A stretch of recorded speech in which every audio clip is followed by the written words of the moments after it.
What is going on, y'all? It's your boy Don Talks back at it with another video, and today you're going to be watching an interview I did with jotyler recently. I just dropped my first video that I did related to this interview with jotyler yesterday, where we talked about Kevin Gates and people thinking his voice is very similar to Kevin Gates, as well as even going viral because of the song he put out with Colt Ford known as Cocky. It's a very dope video.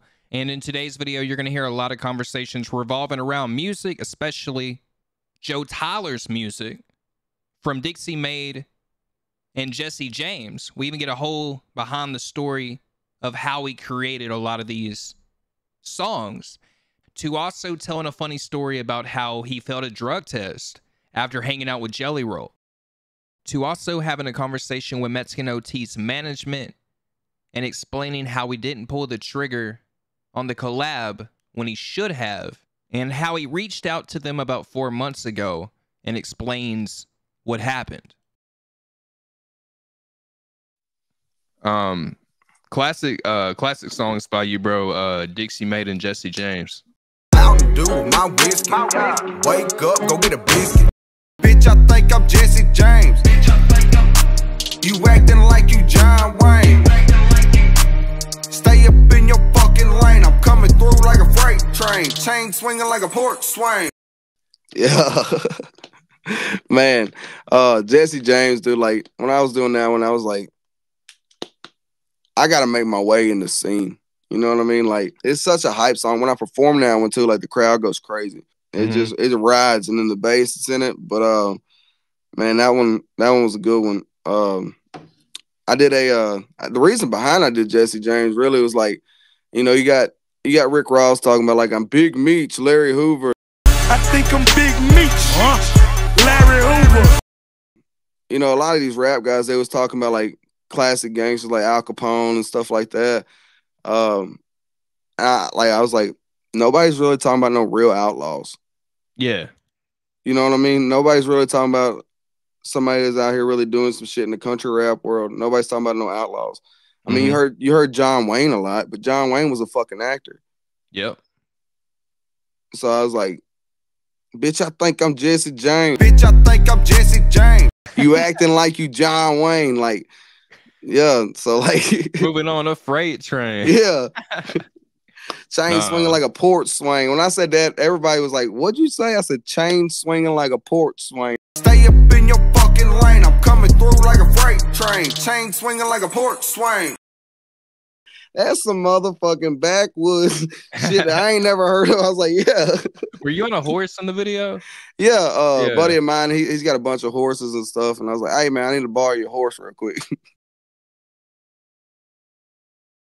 Okay, I started off at a bar, and I'm reading a book. And the book was like a biography type thing about Jesse James' life and stuff like that.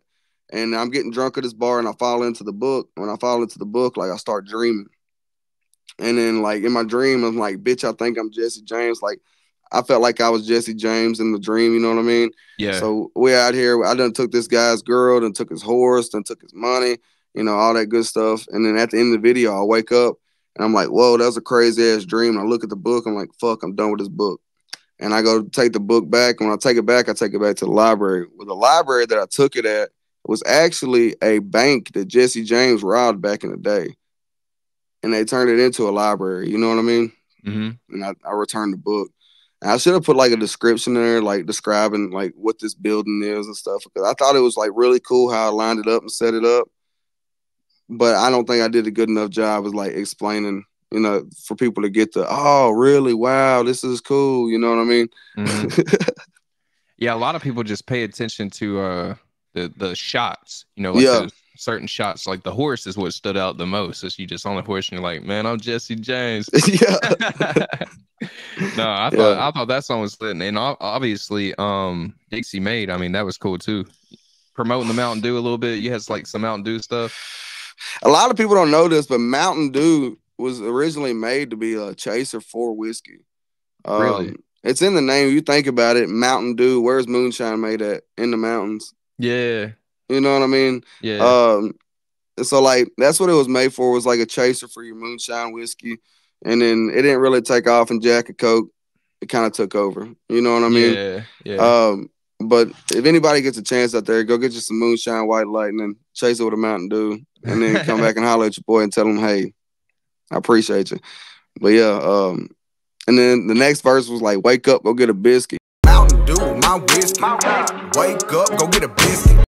You know, that comes from the blue collar life. Like, I'd wake up, slip my boots on, be out the door in 5 minutes. I wouldn't even, you know, like I didn't give myself enough time to get ready. I'd be late to work every day, I feel like. But like, I was at work. I was determined I'm going to work. Whether I'd be late or not, I'm going to work. You know what I mean? Yeah. But the first thing I did every morning was I'd stop and go get me a biscuit. I got to have a biscuit to start my day. And I feel like a lot of people, they stop, get gas, and when they go in there to the gas station, there's biscuits at the gas station, they grab one. So it's like, it might sound corny as fuck, but I guarantee a lot of people going to wake up and go get a biscuit. You know what I mean?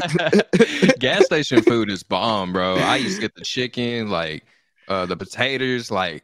Hey, them little tornado things. Bomb, dog. Them little tornado things on the roller, like the steak and cheese tornado. I'll fuck them up. I get a 4-pack of them over with. And the chocolate milk. Yeah, you gotta have some chocolate milk, man. Ain't nothing wrong with no chocolate milk. Man, it makes me think of Waffle House too. You on a Waffle House? Bro, ain't nothing better than Waffle House at 3 o'clock in the morning. Facts. Or IHOP. When you pull up, you got the cook out there smoking a cigarette. Or fighting. Yeah.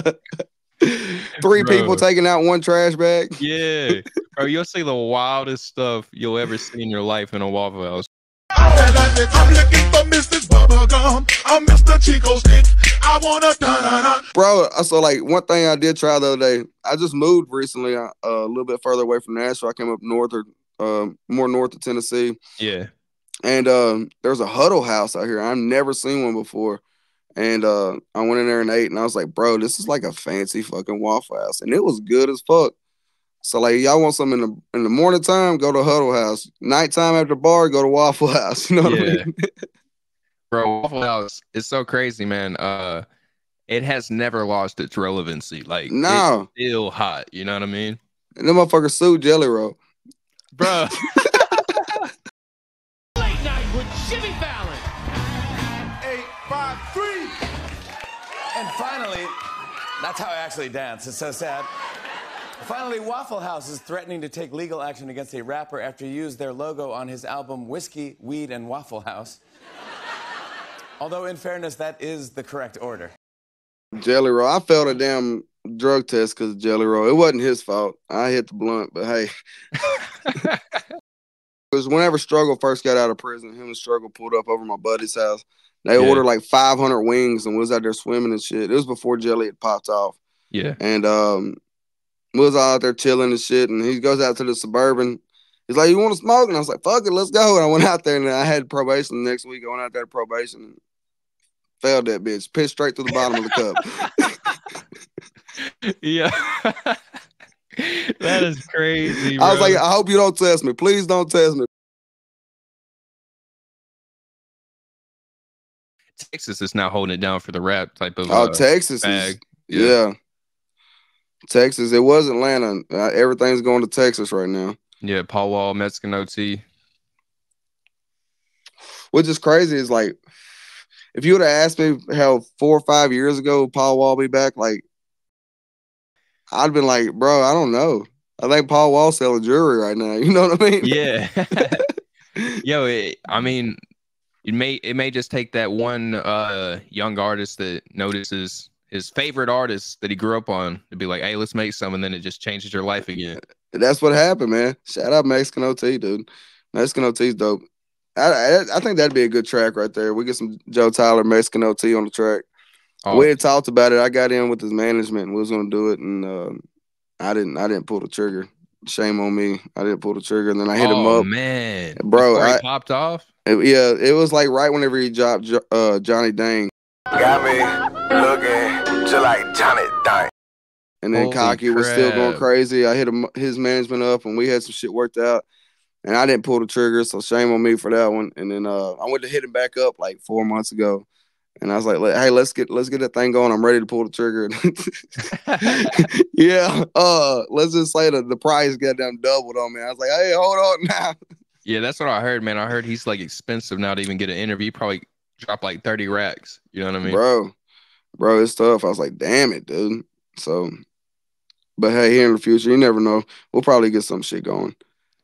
I think we're both down that same like category type shit. I don't think it's too far off.